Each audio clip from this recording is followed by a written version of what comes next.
오늘은 다 하지는 못할 것 같고, 보험회사하고 그 연기금 한 반 정도 할 수 있을 것 같아요. 지난번 얘기하다 말았지만, 기본적으로 보험회사들은 보험계약을 맺을 적에 장기적으로 보통 맺기 때문에 장기적으로 보험회사는 돈을 빌린 거나 마찬가지예요. 다 게다 부채니까. 그래서 결국은 장기적으로 또 자산을 운영해야 되겠죠. 그래야지 듀레이션이 매추가 돼서 어떤 위험이 없어진다? 이자율 위험이 없어진다.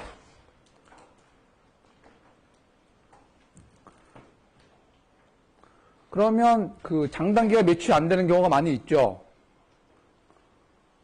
은행들이 대출을 해줄 적에 단기로 뭐 1년 만기로 해주는 경우가 많을까? 아니면 1년 이상으로 해주는 경우가 많을까? 장기로 해주는 경우가 많겠죠. 사업자들이 이제 은행에서 이제 사업 자금 대출 받을 때, 아니면 주택 자금 대출 받을 때. 근데 은행에서는 그 돈을 어떻게 조달해요? 주로 예금자들을 통해서 조달하는데, 예금자들이 뭐 5년 이상 예금 적금하는 경우도 많이 있겠지만, 단기간에 아니면 막 요금을 예금으로 그냥 바로 돈 찾을 수 있는 그런 식으로 가장 많이 예금을 하겠고, 그 다음에 뭐 이자율이 자꾸 변하니까 한 1년 만기 예금으로 한다면 은행 입장에서는 돈을 단기로 빌려서 자기는 장기로 빌려주니까 듀레이션 매칭이 잘 안 되는 거예요. 그래서 여러분들 혹시 그 금융기관 그런 수업 비슷한 걸 들었다면은 뭐 Asset Liability Management 그런 얘기 들어본 적 있어요? ALM이라고 하는데 기본적으로 이자율이 장단기 이자율이 틀리니까 그걸 이자율이 올라가는가 내려가는가에 따라서 은행의 그 페이버가 될 수가 있고 또 불이익이 될 수도 있는 거죠. 그런 것들이 꽤 큰 문제가 되겠습니다. 그래서 그런 문제를 없애기 위해서 가능한 한 인슈런스 컴퍼니는 장기로 자금을 운영하나 한다. 그래서 인슈런스 컴퍼니는 대표적인 롱텀 인베스터가 되는 거죠.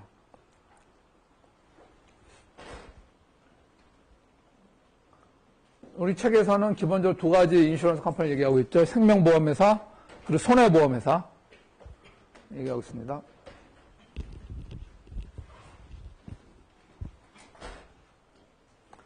보험회사 외에 그 다음에는 연기금 얘기가 나오는데 연기금은 오히려 그 반대다. 연금 같은 경우는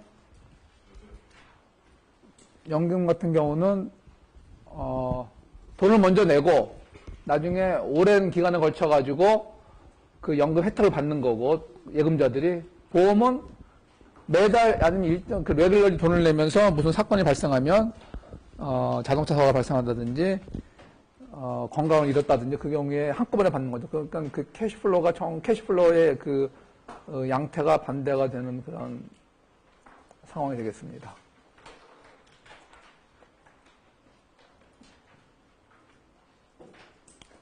다른 나라에서는 라이프 인슈런스를 하지 않고 라이프 어슈어런스라는 그런 표현을 쓰기도 한다는 얘기고요.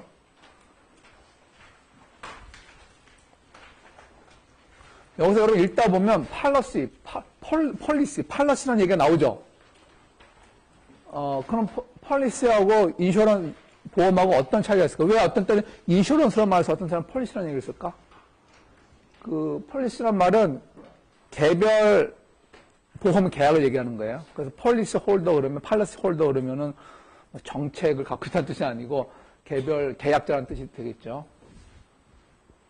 보험 계약자의 구체적인 개별적인 보험 계약은 다 팔러시라고 한다.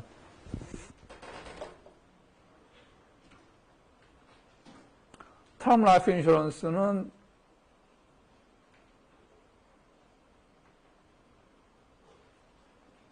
이거는 그 구체적인 그 만기가 정해져 있는 인슈런스를 얘기하는 뭐 5년 동안, 10년 동안 이런 거. 홀 라이프 인슈런스는 그 반대가 되겠죠. 이거는 뭐 사망하기까지 뭐 이런 식으로 구체적인 그 만기가 정해져 있는 게 아니라 홀 라이프에 대해서 보험 그 개런티를 해주는 그런 상품이 되겠습니다.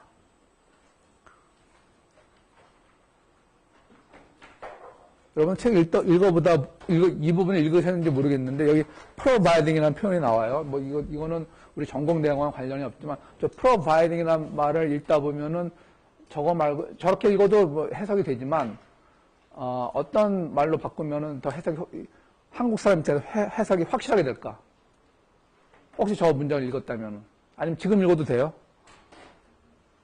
여러분들이 다 배워두었던 미안한 얘기죠. 여러분들이 읽다 보면 이거를 어떻게 받아들였을까? 그런 생각이 나서 한번 물어보는 겁니다. 예? covering은 아니, if예요, if. provide는 여기서는 이렇게 그야말로 분사구문을 무슨 뜻인가 하면, provide 다음에, 그 다음에 covering 그러면 왜 말이 안 되는가 하면, 절이 나왔어요, 절. 만약에 폴리스 홀더들, 계약자들이 계속 보험료를 제대로 지불한다면은, 이제 어떤 사건 났을 적에 이제 돈을 받을 어떤 페이아웃이 발생한다는 그런 뜻이죠. providing은 if나 provided 이런 식으로 그런 조건적인 내용이 되겠습니다. 여러분들이 지금 생각해보면 고등학교 때 다 배웠어요. providing이 그런 경우로 쓰는 경우가 있다. 자, 그래서 whole life insurance는 어떻게 보면은 제가 정리를 한 건데, term life insurance의 포트폴리오를 할 수 있다. 그러니까 term life insurance에 예를 들면 5년 계획으로 한다면, 저거를 계속 향후 5년, 그리고 그 이후 5년, 그럼 계속 그거를 다 합치면은 whole life insurance에 필적할 수가 있겠죠. 그런데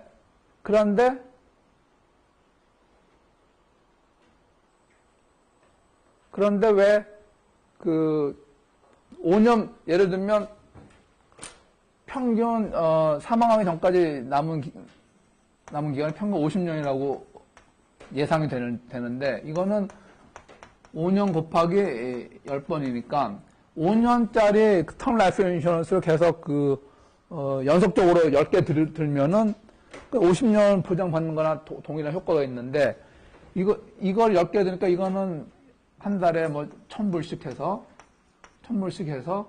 결국은 10개를 쫙 들어버리면, 예를 들면 다 합치면은 5,000불을 내면 된다. 매달.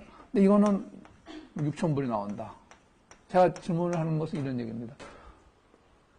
5개 5년짜리 텀 라이프 인슈런스를 연속적으로 10개를 한꺼번에 오는 시점에서 들면은 50년에 커버가 되는데, 왜 이렇게 될 적에는 5,000불만 내면 되는데 6,000불을 내야 되나? 이 경우에는 비교적 더 비쌉니다. 이게 라이프 인슈런스가. 여기 그런 내용이 나올 겁니다. 아마 나오죠? 여기 나왔네. Core Life Insurance requires considerably higher premium. 그러니까 이제 매달 내는 프리미엄이 틀리다.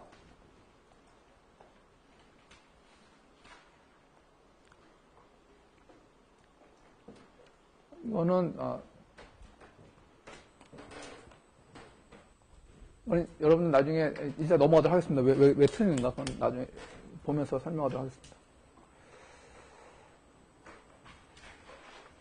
그 다음에 surrender value라는 얘기는 이제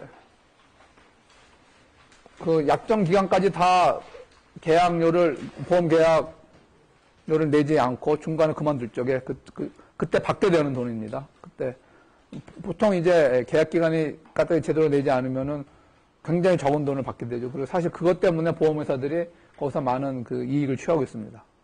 보험 계약을 깨는 경우가 많이 있죠. 이런저런 이유로.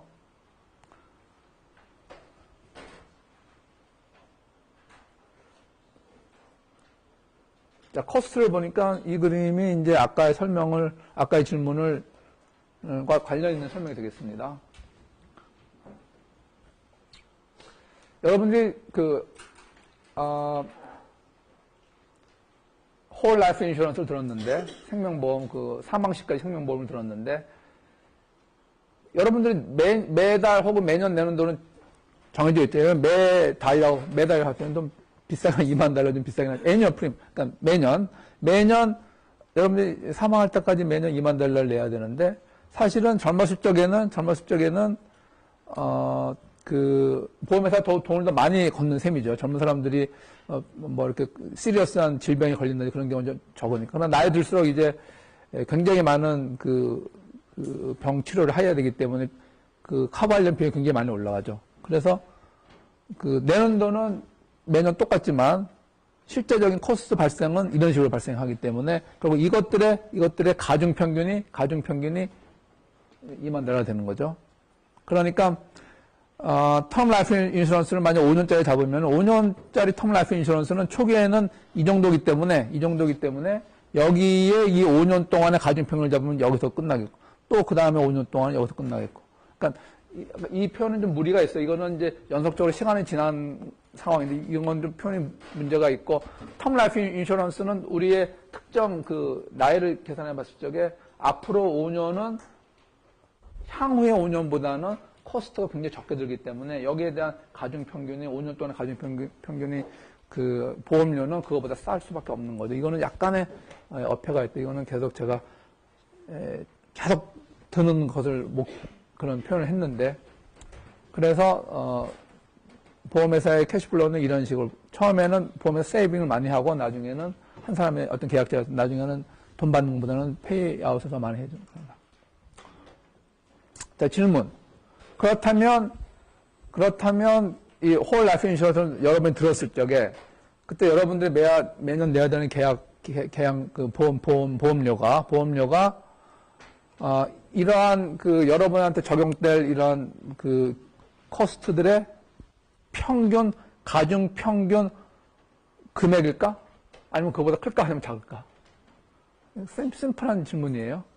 결론 다시 한번 질문을 한다면 여러분들이 매년 2만 달러를 내는데 이 그림에 따르면은 서플러스와 그 반대되는 것들을 다 감안해서 이 매년 들어가는 그 코스트들의 가중 평균으로 이렇게 잡을 수가 있다고 잡는다고 얘기를 했는데 실제적으로는 이것보다 클까요, 작을까요? 애뉴얼 프리미엄이 보험 계약 비용 보험료가 실제적으로 여러분들 발생할 매년 들어갈 그 코스트의 평균보다 클까 작을까? 크죠? 당연히 크죠. 왜? 보험회사도 돈을 벌어야 되니까. 어느 정도 큰가? 그게 문제. 어느 정도 큰가? 그런데 어느 정도 큰지 여러분들 그거를 증명할 수가 있어요? 없죠? 그러니까 이제 그 보험회사가 내라는 대로 돈을 내야 되는데 유일하게 그것을 방지할 수 있는 수단이 뭡니까? 보험회사 내라는 대로 돈을 낼 수밖에 없어요. 우리 한 사람은 힘없는 그 소비자에 불과하기 때문에. 근데 보험회사가 터무니없는 돈을 요구하지, 않아야 되는데, 유일하게 그걸 막는 방법은 보험회사의 완전 경쟁이 이루어져가지고, 어떤 한 보험회사가 굉장히 높게 차지를 하면은, 그래서 마진율이 높으면은 당연히 완전 경쟁 하에서는 다른 보험회사보다 낮게 차지를 하고 더 많이 그 수요를 끌어들이겠죠. 그런 식으로 하면 이제 최소한도의 그 적정 이윤 이상으로는 차지를 안 하겠죠. 만약에 이론대로 간다면, 근데 또 그렇지도 않죠. 자기들이 생각하는 적정 이윤과 우리 생각의 적정 이윤이 틀리기 때문에, 그런 문제가 있습니다. 그 다음에 텍스 문제가 나오는데 이게 무슨 얘기인가 하면, 우리가 초기에는 우리가 낸 돈을 코스트를 요 정도밖에 안 쓰고, 이제 많은 돈이 남아있으니까 이걸로 이제 보험에서 투자를 한단 말이에요. 투자를 하면은, 원래는 투자로 인한 이익이 발생하면, 원래 그 조세주에 따르면 이익이 발생하면 이제 우리가 낸 돈에 대해서 이익이 발생한 거기 때문에, 우리가 텍스를 내야 된다면, 아니면 보험에서 텍스를 내야 된다면, 이익이 발생했을 적에 보험회사는 여기서는 빠지고, 직접적으로 우리가 연결해가지고, 우리가 낸 돈이 여분이 저축이 돼서, 그게 투자돼서, 투자 이익이 막 커질 적에, 투자 이익이 발생하게 되면 매년 텍스를 원래 내야 되는데, 그렇지 않고, 사실상은 우리가 보험 계약, 나중에 어떤 이벤트가 발생해서, 교통사고가 났다든지, 어떤 질병상의 문제가 발생해서, 질병이 있어서, 돈을 한 번에 받게 될 때, 그때 내기 때문에 사실상 텍스를 나중에 내는 그런 효과가 있다. 그런 얘기입니다. 그 얘기는. 또 자꾸 질문이 자꾸 생각나네. 읽다 보니까. 여기서 what는 무슨 뜻일까? 여기서 what는. 자, 보험 계약을 하게 되면 여러분은 텍스 어드밴티지가 있다. 왜냐하면 여러분들이 여러분들이 만약 직접 이거 투자했다면, 이건 여러분들 직접 투자하는 경우를 얘기하는, 여러분들이 보험회사에 보험계약을 내자, 여러분들이 만약 돈을 매년 이렇게 모은다고 생각해요. 보험회사 대신에 모아서 차곡차곡 쌓아놓고, 나중에 무슨 일이 생길까봐. 그러면은, 이걸 투자해서 여기 이익이 생기면은, 그때 이제 텍스가 바로 때려져야 되는데, 여러분들 돈을, 수익이 발생할 때. 그런데 사실상 이 보험회사, 보험을 드는 경우에는 나중에 페이아웃이 발생할 때, only when the policyholder dies and cash is received. 이 경우에 나중에 그때 텍스를 이제 매게 된다. 그런 얘기죠. Tax on the investment income is payable. 그래서 텍스 어드밴티지. 늦게 내니까, 텍스의 시간 가치만큼의 효과가 있다. 그런 얘기죠. 여기서 무엇들은 무슨 뜻일까? 여기서 will 써도 될 것 같아. Tax will normally be payable on the income as it is earned. 이렇게 나오는데, 여기도 갑자기 과거가 나왔어요. 좀 말이 좀 이상하죠? tax 이렇게 나왔는데, 이게 왜 이렇게 나왔어요? 이게 이른바, 현재의 반대. 사실 여러분들, 텍스가 직접 떨어지지 않고, 텍스가 지금 세이빙 되고 있는 현재의 과거 반대이기 때문에, 다 그런 식으로, 반대로 나온 거죠. 그 시제가 그런 식으로. 자, 두 번째는, 여러 가지 라이프 인슈런스 컴퍼니의 종류 이런 거 읽어보시고요. 그 다음에 연금. 연금은 보험과 정확히 반대의 캐시플로우를 가지고 있다.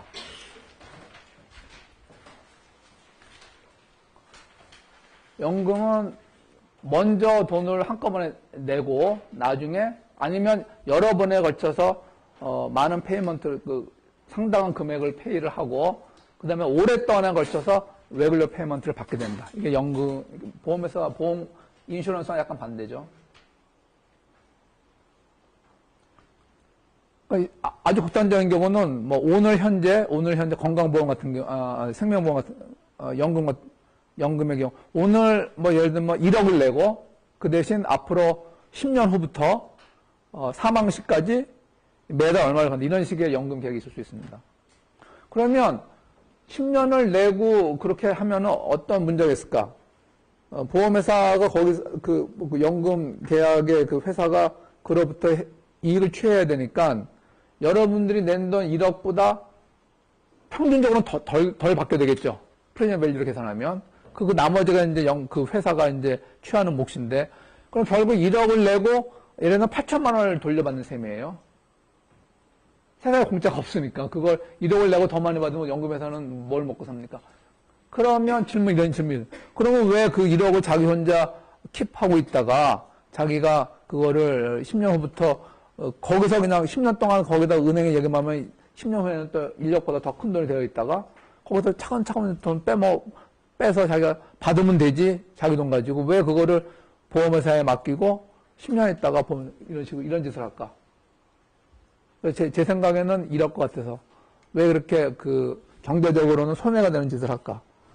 제 생각 이거 하나밖에 없어요. Because of weak will. 여러분들도 자신의 어떤 인간인지 잘 알고 있구만. 그지? will이 굉장히 약하다는 인간인지. 그러니까 이거 하나밖에 없어요. 여러분 회사에서 항상 지금 퇴직금 명목으로 퇴직급여 충당금을 이제 뜯어가는데 매 급여에서 그거를 뜯어가지 않고 내가 저축해도 돼요. 저축해도 되는데 그렇게 뜯어가지 않으면 사람들이 돈 다 쓰게 되죠.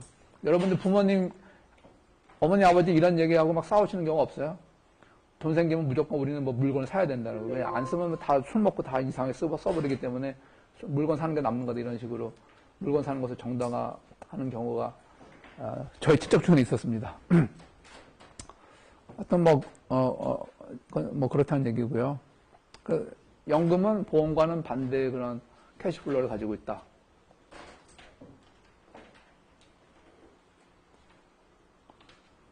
그래서 페이를 먼저 하고 계약자 페이를 먼저 하고 일정한 기간부터는 페이 하자마자 바로 받을 수도 있고 아니면 일정 기간이 지난 다음에 그때부터 이제 사망하는 순간까지 받게 되는 경우가 일반적이다.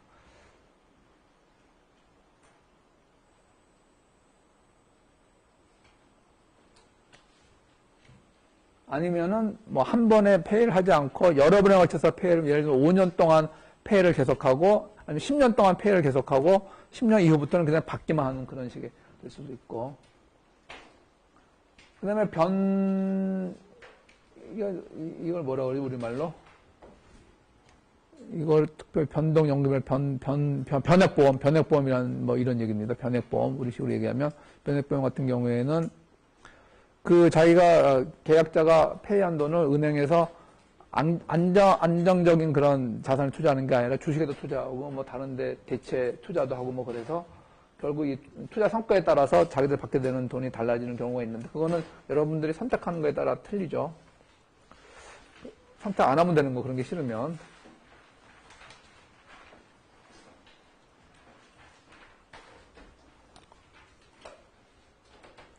텍스 효과 얘기 다시 또 나오고요. 받을 때 그때 비로소 적용된다.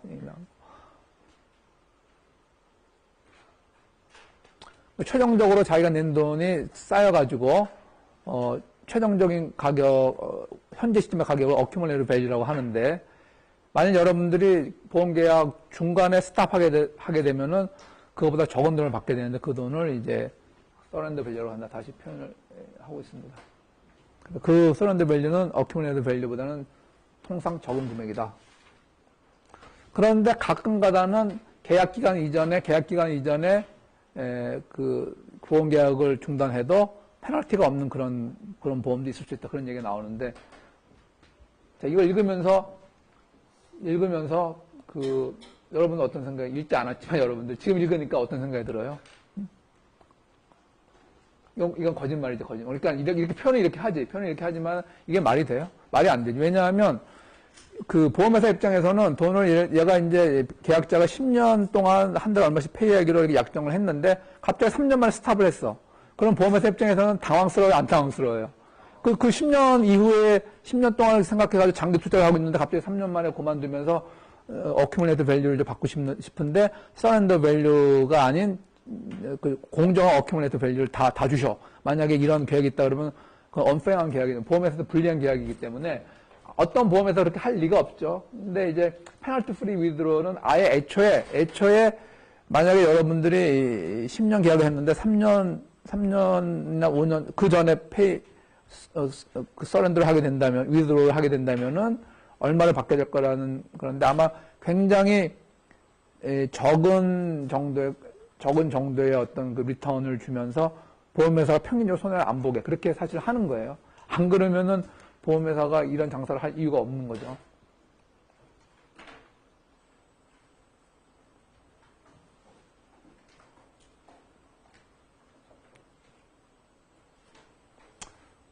계속 이제 이런저런 보험이 있다, 연금이 있다 지금 설명해주고 있는 건데, 어떤 경우에는 서플러스를 보험회사가 이런 주식 등에 투자해서 주가 지수에 연동되는 그런 어큐뮬레이티브 밸류가 주가 지수에 연동되는 그런 상품도 있다. 그런 것은 이제 인베디드 옵션은 우리말로 하면 뭐라고 하지? 이미 컨트랙트 이미 들어가 있는 옵션이라는 뜻인데 우리말 따로 있으면 인베디드 옵션. 예를 들면 뭐 코스피 200 아니면 S&P 500에 연동되어서 나중에 돈을 받게 되는 경우가 있다. 그래서 이거 하나 예를 들었습니다. 그러니까 이러한 보험을 들면 혹은 이러한 연금을 들면 매년 받게 되는 연금은 X라고 한다면 X는 S&P 500의 리턴과 관련이 되는데 여러분들이 최종적으로 받게 될 연금 X는 매년 받게 될 연금 X는 X를 S&P 500에 있는 수익률이라고 한다면 이런 식으로 이제 짜인다. 그런 읽어보시면 알겠지만 여러분들 받게 될 연금은 최소한 너무 높다. 최소한 8% 정도의 수익률이다. 8% 혹은 요것 중에서 큰 거. I'm sorry. 맥시멈 8%. 미니멈의 뜻이니까 두 개 중에 작은 거란 뜻이니까 이게 8%보다 크면은 당연히 8%가 되니까 미니멈이라는 얘기는 여러분들이 받게 되는 것은 두 개 중에 작은 것. 즉, 아무리 커도 8%가 가장 높은 그런 리턴이 되겠다. 그러면, 이것이 뭔가 하면, S&P 500의 수익률이 어느 해인가 굉장히 엄청나게 많이 나왔어요. 예를 들면 15% 나왔다. 15%. 그러면은 당연히 15%가 2%, 이거는 이제 미니멈 그 리턴이 됩니다. 그 계약, 돈을 받게 되는 그런 금액인데, 이거보다 그러니까 15%가 이제 나오고, 15하고 8 중에서는 8이 적으니까 이제 8%를 받게 되는 얘기. 만일 수익이 그 해는, 어느 해는 주가가 막 꼬꾸라져서 X가 마이너스다. 마이너스 15%. 그럼에도 불구하고 여기는 맥스니까 최소한도로 보장된 2%를 준다 이런 말이죠. 그리고 2% 8% 중에서는 8%가 더 크니까 그러니까 이제 2%는 그런 내용이에요. 그러니까 여러분들 받게 될 그런 그 보험료가 혹은 연금이 이런 식으로 연동이 돼서 나오는 경우가 있다. 이거는 결국 2%에서 8% 사이에서 왔다 갔다 하는데 구체적인 것은 X에 따라 달려있다. 만약 여러분들이 그 주식에 대해서 뭘 좀 안다. 주식에 대해서 스페큘레이션 하고 싶다. 그래서 X가 지금 2%가 높은 수치는 아니지만 이자율이 워낙 낮으니까 not bad 그런 수치죠. 근데 X에 대해서는 여러분들 어떤 감각이 있다 그러면 이런 걸 선택할 수도 있고 그렇지 않으면은 이제 일반적인 걸 하는 거예요. 이걸 읽다 보니까 어떤 생각이 들었는가 하면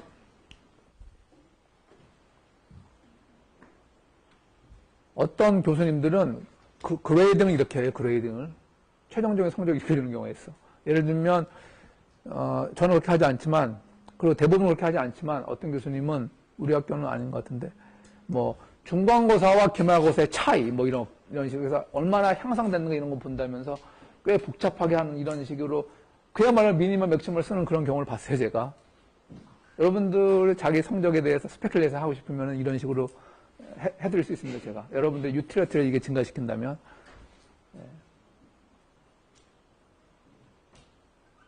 여러분들 이렇게 하고 싶죠? 그냥 맥시멈 퀴즈 중간고사 기말고사 뭐 수업 패더 이런 무조건 맥시멈 그냥 가장 좋은 걸로.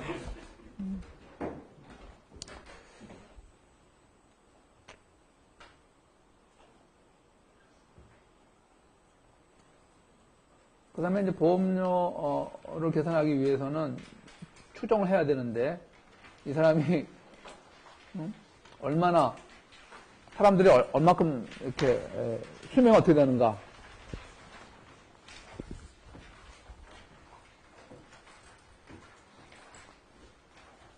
이 표를 이제 본다면, 복잡해 보이지만 아무것도 아니다, 사실. 이거는, 말 그대로 영어는 이제 태어나자마자예요. 태어나자마자 앞으로 1년 동안은 태어나자마자는 이 시점에서는 1년 동안 살아있을 확률이 그러니까 태어나자마자 시점에서는 살아있으니까 서바이벌 프로버비리티가 100% 되는 거고 얘가 1살이 됐어요. 만 1살이 되면 그 시점에서는 그것보다는 조금 낮아진다. 이거는 정확하게 survival probability. 이거는 이제 향후 1년이라고 봐야 되겠네. 향후 1년. 이 시점에서 보는 향후 1년. 그러니까 요새 태어나자마자 죽는 경우는 거의 없다고 본다면 이제 100%를 잡고 한 살 되면 이게 조금씩 이제 낮아지겠죠. 1년 동안 살아남을 확률이. 나중에는 나이가 많이 들면은 이제 뭐 10%밖에 안 되고 뭐 이런 경우가 이렇게 발생하는데. 그런 뜻이고요. 그러면, 그러니까, 지금 이거는 무슨 얘기인가 하면, 이 숫자는 뭔가 하면, 이 1과 연결해서 표현한다면, 만 한 살이 돼, 첫 번째 생일을 맞을 때까지 살아있을 확률, 우리 모든 인간들의, 그게 이제 99.2% 된다 그런 얘기. 그러니까 이거는 사실 의미가 없고, 미안합니다. 이거는 의미가 없고, 그러니까 이게 여기부터 의미가 있는 숫자예요. 뭐 그런 뜻이 되겠고. 그러면 이 숫자들이 서로 다 연결이 되어 있습니다. 어떻게 연결이 되어 있는가 하면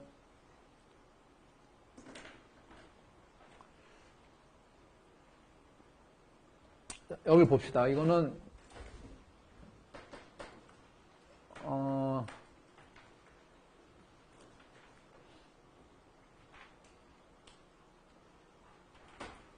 숫자를 봐보자.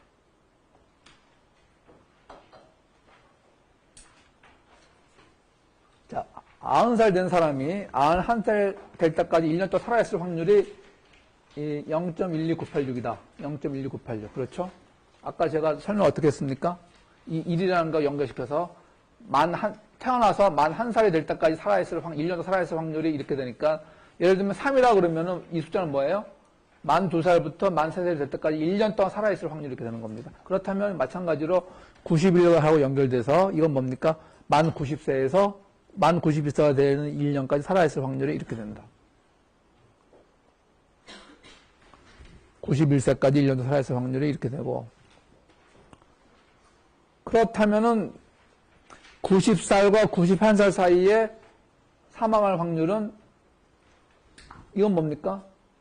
89세에서 90살이 될 때까지 살아있을 확률이고, 이거는 90세에서 91세까지니까 이 차이가 90에서 91세 사이에 사망할 확률이 되겠네요. 그죠? 그래서 90세 생일과 91세. 그러니까 영어로, 그러니까 미국식이니까 만입니다. 만 90과 만 91세 생일 사이에 사망할 확률은 이렇게 된다. 그건 unconditional한 얘기고, 만약에 90세까지 살아 있었는데, 그러니까 100명 중에 15명 정도가 90세가 되는 시점까지 살아 있는데, 그 중에 2.7명은 그 1년 동안에 또 사망하니까 90세 된 시점에서 향후 1년 동안 사망할 확률은 그 분모를 달리하면 이렇게 됩니다. 이거 예를 들면 이거는 퍼센트에 해당되는 거고, 이거는 퍼센티지 포인트에 해당되는 거, 퍼센티지 포인트. 주가가 300에서 30 오르면은 10% 올라간 거죠. 근데 그렇게 얘기하는 경우도 있고, 30% 포인트 올랐다 이렇게 얘기하죠. 절대적으로. 요거는 절대적인 그 차이를 얘기하는 거고, 요거는 상대적인 차이를 얘기하는 겁니다. 15% 정도의 확률로 살아있는데, 그 중에서 향후 1년 동안은 또 2%. 다 절대적인 수치이기 때문에 상대화하면은, 저런 식의 상대 확률이 나온다. 그렇다면, 이거 그냥 결국 산수에 불과한 얘기입니다. 지금 90인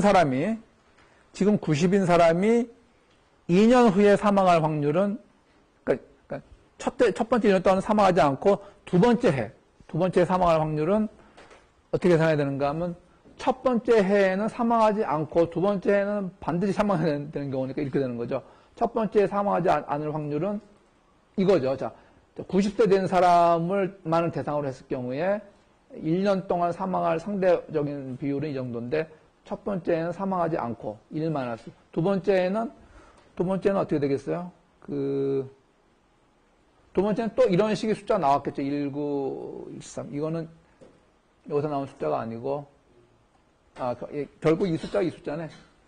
이렇게 계산한 숫자가, 칼라를 보세요. 이 녹색 칼라, 이렇게 상대적으로 계산한 숫자가, 여기는 이게 나오는 숫자인데, 이거는 절대적인 숫자들을 얘기한 거고, 요거는 상대적인 숫자를 얘기한 거기 때문에, 1년 동안 사망할 확률은 이것. 그러면 또 다시 요 1년 동안 사망할 확률은 요게 되겠죠. 계산을 해보면은. 그래서, 이런 식으로 2년 후에 이 사람이 첫 번째 1년은 사망하지 않고 두 번째 사망할 확률을 이런 식으로 계산할 수가 있다. 자, 이런 것들은 여러분들이 시간을 내서 한번 해보세요. 특별히 어려운 게 아닙니다. 더하기, 빼기, 곱하기만 하시면 되는 겁니다.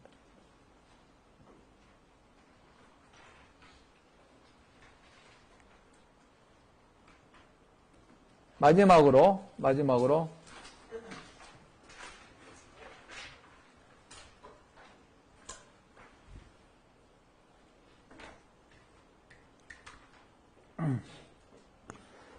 자, 지금 이 90세 된 입장에서 마지막으로 어떤 숫자가 궁금한가 하면 이 숫자가 궁금해요.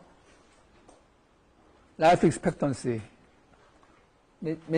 평균적으로 몇 년 남았을까? 90세 된 사람이 앞으로 평균적으로 몇 년 수명이 남아있을까? 평균적으로 본다면 어떻게 계산이 되는가 하면 이런 계산이 나온다. 90세 된 사람이 이런 사람을 기준으로 한다면 향후 1년 동안 사망할 확률은 0.174. 그렇죠? 그러면 향후 1년 동안 사망한다 그러면은 이 사람의 라이프 평균 수명은 얼마가 된다는 얘기예요? 향후 1년 동안에 사망하는 경우에는 이 사람의 남은 평균 수명은 얼마예요? 1년 미만이니까 평균 수명은 0.5년이죠. 그러니까 0.5년, 그러니까 이 정도의 확률로 남은 그 수명이, 평균 수명이 0.5년. 두 번째 사망할 확률이 이 정도라면, 이 정도의 확률로 남은 수명이 1.5년, 이렇게 계산이 될 수 있겠죠. 그래서 0.5, 계산을 다 해보면은 3. 얼마가 나온다. 그런 뜻입니다. example이 있는데, 제가 일단 시간을 좀 들여볼 테니까, 여러분 한번 일단 어떤 얘기인지 한번 들어보세요. 그리고 이제 같이 풀어보도록 하겠습니다. example.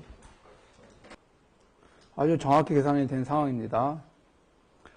자, 여기서 첫 번째 해에 사망한다, 두 번째 해에 사망한다, 이 두 가지 사건은 여러분들이 고등학교에서 통계학 배웠을 적에 어떤 사건입니까? 첫 번째 해에 사망한다, 두 번째 해에 사망한다, 두 가지 이벤트인데 이 이벤트들은 어떤 관계예요? 고등학교 때 그런 거 배웠을 것 같은데? 네? 네? 똑같은 독립시장하고 조금 틀릴 것 같은데? 네? 배반 사건이죠, 배반 사건. 첫 번째에 사망하면 당연히 두 번째 사망하는 이벤트가 발생할 수가 없고, 두 번째에 사망했다는 얘기는 첫 번째에 사망하는 게 발생했을 수가 없죠. 그러니까 배반 사건이기 때문에 그 배반 사건의 속성을 이용해서 지금 정확히 보험회사가 이런 식의 프리미엄을 계산하면은 브레이크 이븐이 된다, 그 얘기를 하는 겁니다. 읽어보시면 그런, 거기에 대한 프레젠트 밸류 계산하고, 자, 이것도 시험 문제 나올 수 있겠다. 왜냐하면, 이걸 강의하려고 했던 건 아니지만, 이런 것들을 봤을 때 여러분들이 이 정도 계산을 할 줄 알아야지, 보험회사 갈 수도 있잖아요. 삼성화재 같은 데 들어갈 수도 있잖아요. 삼성화재 굉장히 똑똑한 친구가 들어갔던 걸로 기억나는데, 여러분들 그 삼성화재 정도면은, 김용명, 졸업을 앞두고 있으니까 언제 졸업해? 언제 졸업하기로 희망을 하고 있어? 내년 2월? 그러면 삼성화재라 그러면 굉장히 좋은 직장이에요? 어느 정도예요? 탑 몇 %? 약간 탑 20, 탑 10 그 정도 돼요? 그런 것 같아요? 그러니까 삼성 카드는 그거보다 좀 낮고, 개인 취향에 따라서. 하여튼 만약 삼성화재들은 그럼 여러분 맨날 이런 거 해야 돼. 이런 거 일단 이해를 해야 돼. 보험료가 어떻게 지금, 저도 처음에 SM 매니지먼트 컴퍼니에 들어갔었는데, 펀드에 그런 거에 대해서 그때 공부를 했던, 연수를 받았던 기억이 납니다. 자, 이건 좀 복잡해 보이지만 사실 하나 따지면 곱하기, 더하기 이런 것만 잘하면 된다. 자, 가정하기를, 만약 이 보험회사가 1년 만기 보험 계약을 만든다고 한다면, 90세 된 사람한테, 과연 1년 동안 어느 정도의 돈을 걷어야지 보험회사 입장에서는 손해도 안 보는 브레이크 이븐이 될 걸까? 그러면 나가는 돈을 계산을 해야죠. 나가는 돈이 어떻게 됩니까? 이제 그러니까 만약에 그 계약자가 사망하면 10만 달러를 주기로 하는 그런 1년짜리 보험이라고 한다면, 아까 계산했지만 나이 90이 된 경우에 향후 1년에 사망할 확률은 이 사람들만을 모집단을 한 경우에는 17%라 이런 말이에요. 그러니까 일단 이 사람이 사망할 확률이 17%고 그 경우에는 10만 달러를 주게 되니까 평균적으로 17,000달러가 페이해야 되는 거죠. 그 정도 코스가 발생한다. 그런데 이게 평균적으로 언제 발생해? 1년 후에 발생해? 아니면 내일 발생해? 아니면 평균적으로 언제 발생해? 아까 얘기했잖아. 0.5년 뒤에 발생하니까 이거는 0.5년 뒤에 페이할 거니까 그것의 현재 가치를 계산해야지. 왜냐하면 1년치 프리미엄을 먼저 받으니까. 그래서 6개월 동안만큼만 이제 프레젠트 밸류를 계산하는 겁니다. 근데 1년 연 이자를 4%로 한다면 6개월 이자를 이제 2%로 해서 어떻게 합니까?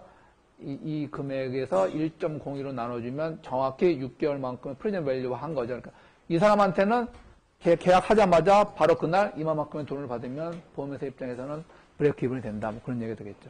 그러면 2년 계약한 사람은 조금 복잡해지죠. 첫 번째 해에 사망할 수도 있고 두 번째 해에 사망할 수도 있는데 이 두 가지 경우는 동시에 일어나지는 않으니까 두 개의 각각의 평균을 구해서 더해주면 된다.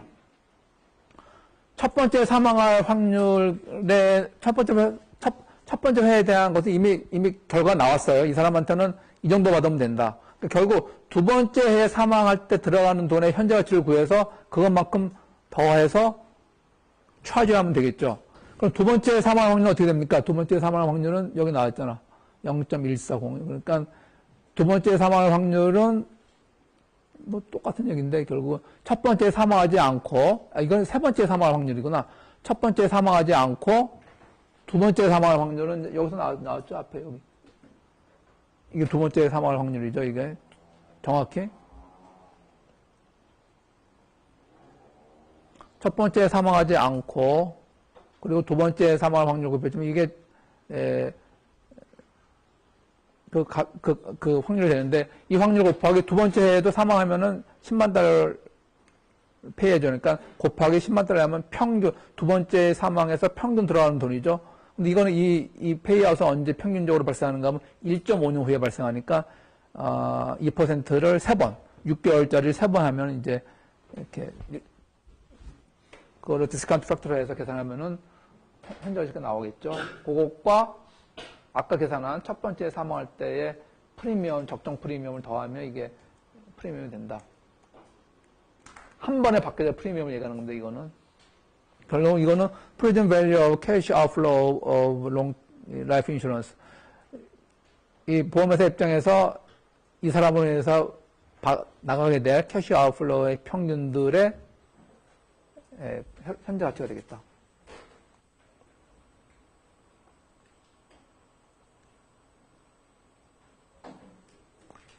이거는 뭔가 하면 오케이. 여기까지는 이제 결국 2년 동안의 모든 비용의 현재 가치예요. 2년 동안 모든 비용의 현재 가치인데 이거를 만약 매년 애니얼 프리미엄을 받는다고 한다면 어떻게 됩니까? 저거를 이제 두 번에 걸쳐서 받을 거 아닙니까? 두 번에 걸쳐서 받는데 현재 가치가 틀려지겠죠. 오늘 저만큼 비용이 발생하니까 보험회사 입장에서는 오늘 받고 1년 후에 받게 되는 그 프리미엄 X를 어떻게 정해야 될 것인가. 그건 또 이제 계산을 해보면 되겠죠. 오늘 X를 받고 이 사람으로부터 그리고 1년 후에 이 사람으로부터 또 프리미엄을 받아야 되는데 애니얼 보험료를 받아야 되는데 이 사람이 다음 해에 살아있어서 보험료를 낼 확률은 1년 안에 사망할 확률을 빼면 0.8에 받게 된다. 그래서 이게 1년 후에 받게 될 다음 해에 받게 될 보험료 실질적인 보험료고 그것의 현재 가치는 이제 6% 세미애니얼 컴파운딩이기 때문에 그 6개월 이자율을 두 번 계산해야 되겠죠. 그것이 그래서 결국 X의 어떤 함수가 되는데 이것이 애니얼 이것이 토탈 프리미엄의 현재 가치가 되는 거죠. 이 현재 가치가 결국 발생할 캐시 아웃플로우의 현재 가치하고 일치되는 그런 프리미엄이 결국은 이렇게 된다. 엄인가? 너는 그 책도 없고 이 저기 핸드아웃도 없어? 책 있어? 오케이. 자, 이건 이제 어카운팅 하는 사람들이 잘하는 거죠. 맨날 하는 게 이런 거니까. 근데 경제학 하는 사람들은 너무 브로드한 학문이기 때문에 이런 걸 잘 못할 수가 있는데, 간단한 시험 문제로 나올 수 있습니다. 이런 것도 여러분들이 잘 이해를 해야죠. 롱게비티. 보험회사, 여러 가지 위험 중에서 보험회사는 이런 위험이 있다. 롱게비티. 사람들이 너무 오래 살 확률. 그런, 한마디로, 오래 살 위험.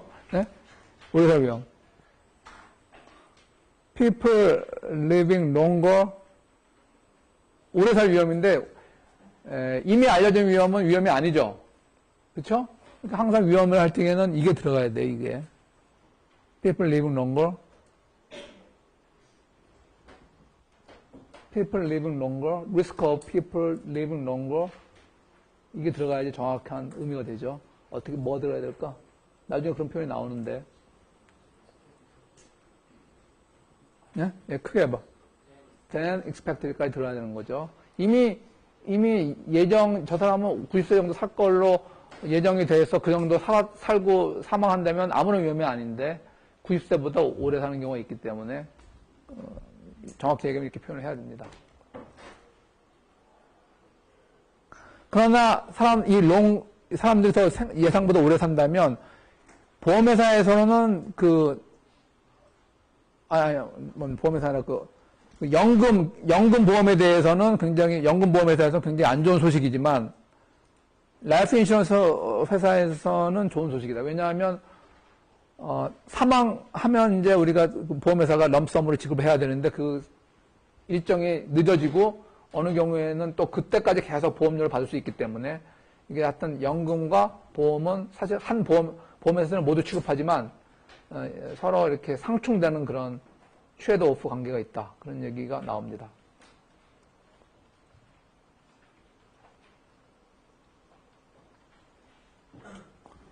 반대로 일찍 사망할 위험, 예상보다.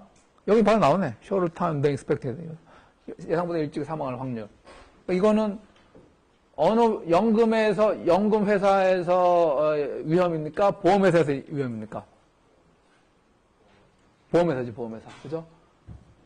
사망하면은 그 약속된 금액을 폐해야 되는데 그 금액이 그 시점이 빨라지고 매년 받게 될 보험 계약금은 못 받으니까, 보험료를 못 받으니까 뭐 그런 거.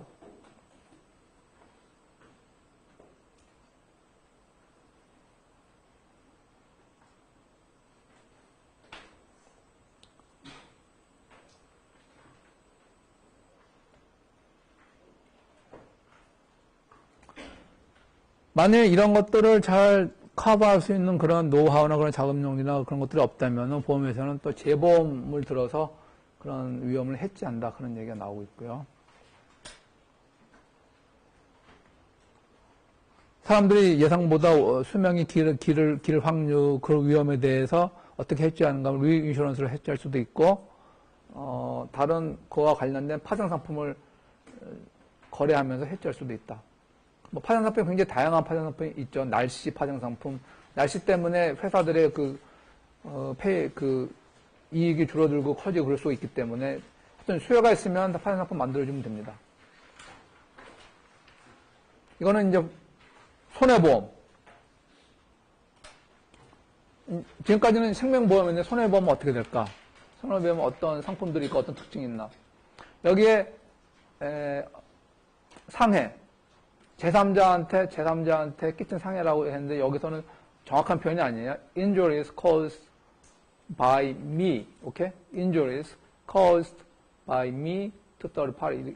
이게 정확한 표현이에요. 누가 했는지 여기 표현이 안 나요. 너무 애매하게 나왔어요.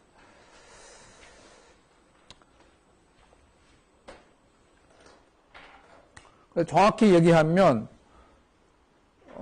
여기 liability insurance와 property insurance를 구분하고 있죠. liability insurance로 표현도 하고 casualty insurance 표현도 하는데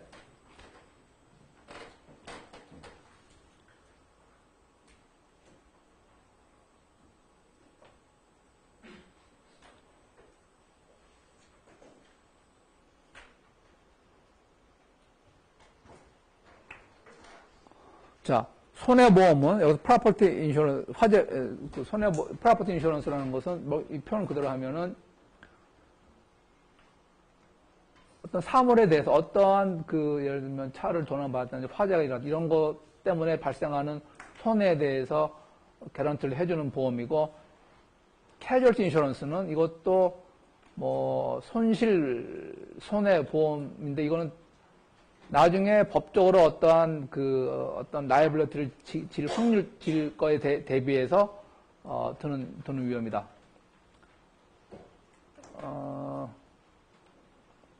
예를 들면 뭐 자동차 보험이 이런 걸 할 수 있다. 자동차 보험은 물론 이런 뭐 파이어, 세프티 이런 것으로부터 보호받지만 자기가 운전하다가 다른 사람한테 사고를 일으켜서 다른 사람의 차나 육체적인 그런 마이너스에 대해서 보상을 해줘야 된다. 이럴 경우에는 캐주얼티 인슈런스, 속성상 캐주얼티 인슈런스에 해당된다. 그런 뜻이 되겠습니다. 아마도 계약 같은 경우, 계약을 하는 경우에서 아마 그렇지 않을까? 예를 들면, 박찬호 선수가 텍사스로 이렇게 옮겨진 다음에 이렇게 제대로 잘 못했잖아. 그죠? 그래서 그걸 제 친구한테만 물어본 적이 있어요. 야, 그럼 텍사스 거기 완전 손해본 거 아니야? 이렇게 물어봤는데, 그거 계약 때 보험회사가 커버를 해준다 그러더라고. 그럴 경우에 대비해서. 그러니까 아마 두 번째 경우, 예를 들면, 박찬호 선수가 엄청난 고액 연봉을 5년 동안 약속을 했는데, 그건 약속이니까 물론 주겠죠. 근데, 그쪽 계약은 잘 모르지만, 생각만큼 제대로 활약을 못하게 돼서 텍사스 레인저스가 거기에 많은 마이너스 될 경우에 거기에 대해서도 그 구단이 바보가 아니니까 그런 것을 모두 감안해서 보험을 들었을 것 같아요. 그런 일이 발생하면 이제 보험회사가 물어주는 거예요. 보험회사는 억울하죠. 보험회사는 한두 사람을 커버하지 않으니까 그런 운동선수 뭐 수백 명을 커버하니까는 보험회사는 그 사람들한테 나름대로 그거를 해지를 하겠죠. 여기 그 유명한 법칙 나와요. The Law of Large Numbers. 자, 이 화재보험은, 손해보험은 생명보험과는 성격이 많이 틀리다는 얘기가 나오는데, 한 번 발생하면은 굉장히 큰 금액으로 발생을 하고, 또 두 번째는 또 어떤 얘기가 나와요? 생명보험과 틀린 경우. 그 사건들이 독립적이지 않다. 우리가 1000명의 사람들한테 보험에서 들어줄 적에는 이 1000명의 사람들이 뭐 90세 이상 살 확률, 뭐 그 모든 사건들이 거의 독립적이에요. A가 수명이 A가 오래 살 확률이 B가 오래 살 확률하고 직접적인 연관이 없는데 무슨 날씨나 이런 천재지변 이런 것에 대해서 만약 보험을 들어주게 되면 손해보험을 들어주게 되면은 한 사람이 한 사람한테 이벤트가 발생하면은 사실상 굉장히 많은 사람한테 동시에 발생할 수 있기 때문에 위험이 훨씬 더 큰 거죠. 그래서 나중에 보험회사의 대차 대조표를 보면은 어떤 차이점이 나와요? 생명보험회사가 아닌 이 손해보험회사의 대차 대조표를 보면은 생명보험회사와 비교해서 어떤 차이점이 있는 거로 나와요?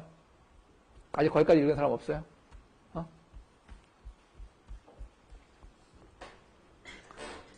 더 위험한 비즈니스를 하니까 손해보험 회사는 생명보험에서 더 위험한 비즈니스를 하니까 일단 뭐가 틀려야 돼? 생명보험 회사와 비교해서 대체 대조표상으로 어떤 항목이 틀려야 돼요? 네? 여러분들 책은 안 읽었지만 그렇지, 캐피탈이 더 많아야 돼, 더 적어야 돼? 더 많아야 되겠죠? 그러면 실제로 여러분들이 안 읽었지만은 책에는 어떻게 나와 있는가 하면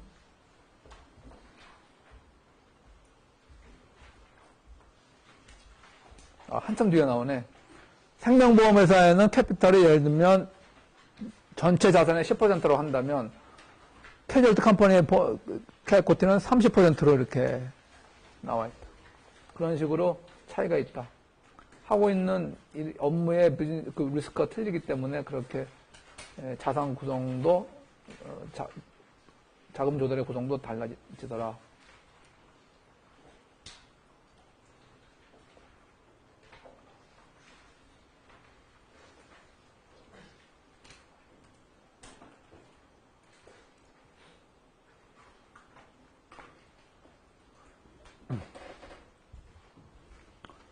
여기서 나오는 얘기는 이제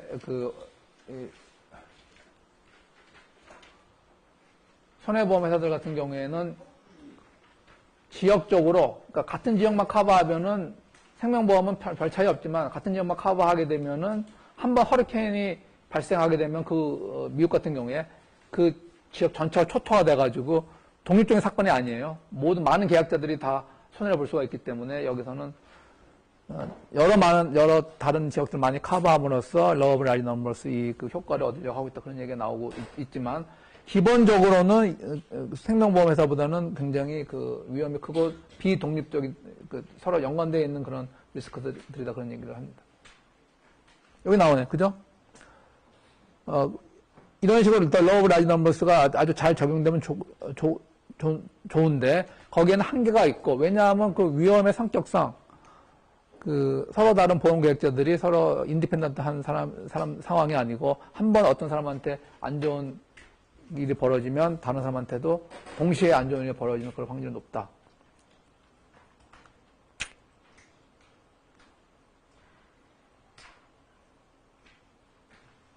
그러므로 이런 문제들이 있기 때문에 이런 캐주얼티 인슈런스 혹은 라이abili티 인슈런스는 예측하기가 쉽지 않아서 조금 더 어렵다 그런 얘기가 나오고 있습니다. 두 번째 나오는 그 롱테일 리스크는 사고가 발생하고 난 다음에, 이벤트가 발생하고 난 다음에 그 후에 실제적으로 그 손실이 발생해서 어떤 이벤트가 발생하고 난 다음에 그 시점에서 손해가 파악되는 게 아니고 손실이 파악되는 게 아니라 향후 오랜 시간에 걸쳐서 손실이 향후에 구체적으로 발생하기 때문에 보험회사로서는 그것을 페이아웃 해줄 그런 경우가 있다. 에스베스토스, 이건 무슨 뜻입니까? 혁면이죠. 성면 같은 경우가 대표적인 경우다. 성면은 이제 사후적으로 많이 로스가 발생을 하죠. 뭐 인체에 대한 로스라든지 인명에 대한 로스라든지. 그래서 생명보험회사보다는 조금 그 위험의 종류가 틀리고 예상하기가 좀 어렵다는 것들을 대충 알 수가 있습니다. 자, CAT 반대는 뭔가 한번 봅시다. 그래서 이런 위험을 해지하기 위해서 아까도 설명이 잠깐 나왔지만 파생상품 계약을 들 수가 있다. 보통 이런 파생상품 뭐라 그럽니까? 이런 특별한 좀 이런 거는 보통 거래소에서 잘 우리가 거래하지 않죠. 이런 파생상품을 장외 파생상품이라고 하죠. OTC 파생상품을 얘기를 하는데 그 예를 하나 든 겁니다.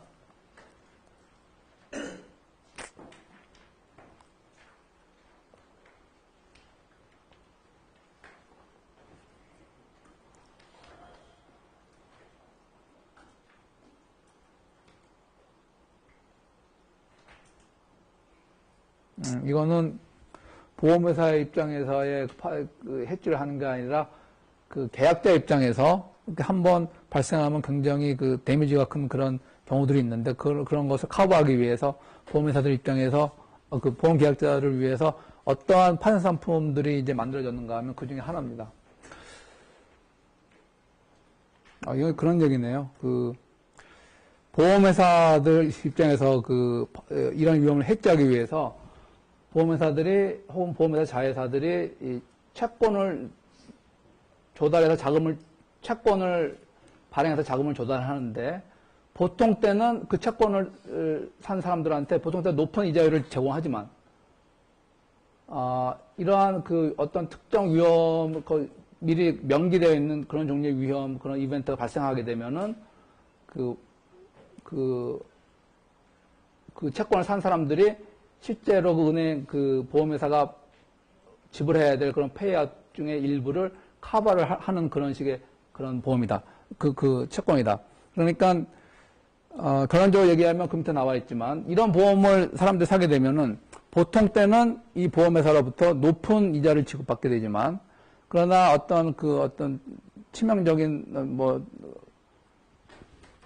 그런 천재지변 같은 것이 발생하게 되면은, 굉장히 적은 이자를 받게 된다. 그게 이제 일종의 그런 페이아웃에 이 홀더들이, 채권 홀더들이 참여하게 되는 그런 개념이 되는 거죠. 이런 채권을 갖게 되면은 보통 때는 굉장히 높은 이자를 받게 되지만 그러나 굉장히 적은 확률로 엄청난 손해를 볼 수가 있다. 그러니까 이거는 지금 이 표현만 보면은 적은 이자율을 받을 정도가 아니라 이 말 그대로 보험회사가 페이해줘야 될 것에 이 사람들이 같이 참여하게 되는 그런 경우를 얘기하는 것 같아요. 그런 뜻인 것 같습니다. 보통 때는 높은 이자를 받게 되지만 적은 확률로 오히려 돈을 내줘야 되는 그런 식의 채권을 발행함으로써 보험회사들은 자신들의 위험을 해지할 수가 있다. 그러니까 이거는 굉장히 스페큘러티브한 채권이고 여기는 이제 일반 투자자는 투자할 수가 없고 여기에 대해서 노하우가 많은 기관 투자가들이 투자할 수 있겠죠.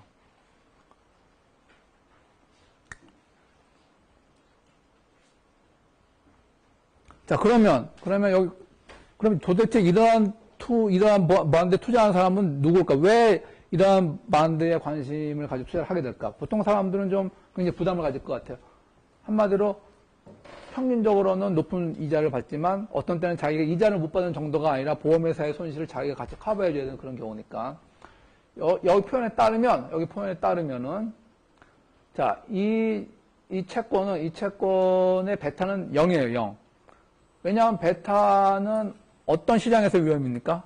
주식시장이죠, 주식시장. 이 주식시장의 위험과 전혀 관계없기 때문에 베타 자체는 0이 된다. 그러므로 주식 포트폴리오의 전체 베타를 컨트롤할 필요가 있는 사람들한테는 굉장히 좋은 투자 대상이 될 수 있다. 그런 얘기가 나오고 있습니다. 왜냐하면 대부분의 주식은 베타가 0보다 클까요? 아니면 0보다 작을까요? 대부분의 주식은 0보다 크죠? 대부분의 주식은 전체 주식시장의 움직임과 같은 방향으로 움직이기 때문에 베타가 0보다 큰데, 베타가 0이라는 얘기는 굉장히 많은 위험을 제거한 상황이니까, 굉장히 위험한 대신에 주식 투자자 입장에서는 이런 효과가 있어서 이거를 이제 자기 포트폴리오에 편입하게 되면은 좋은 포트폴리오 리스크 리턴 관계가 굉장히 개선되는 그런 포트폴리오 만들 수 있겠다. Improve risk return trade-off your portfolio 이렇게 되는 겁니다. 이런 자산을 편입하게 되면은 이 자산 자체가 좋은 게 아니라 내가 갖고 있는 다른 포트폴리오와 편입되면 그 전체의 그 위험 수익 관계가 개선된다. 한마디로 위험이 이제 적어지는 거죠. 위험이 적어지고 리턴도 적어질 확률이 있겠네. 그러나 리스크를 줄이는데 더 큰 목적이 있는 사람은 약간의 리턴을 손해보고라도 이런 것을 편입할 수 있겠죠. 그러니까 이런 식의 표현이 되는 거예요. 자, 우리가 TCAPM에 따르면은 리스크 프리 에셋은 왜 이게 RF의 수익률을 갖게 되는가 하면, 모든 위험 자산은 리스크 프리 에셋 플러스 위험 프리미엄이 있는데, 리스크 프리 에셋은 위험 프리미엄이 0이니까 베타 0 곱하기 마켓 프리미엄 하면 이렇게 RF만 남는데, 이 채권은 평균적으로는 expected return이 RF보다는 클 거예요. 왜냐하면 리스키한 에셋이니까 무조건 이거보다 커야지 말이 되는 거죠. 안 그러면 아무도 이런 거 안 사죠. 그러면서, 그러니까 베타가 0이라는 것을 감안한다면은 시장에서 존재하는 이퀄리브리엄 균형 상태에 있는 자산보다 더 높은 리턴을 제공하는 셈이에요. 그런 면에서는 투자 가치가 있을 수도 있겠다.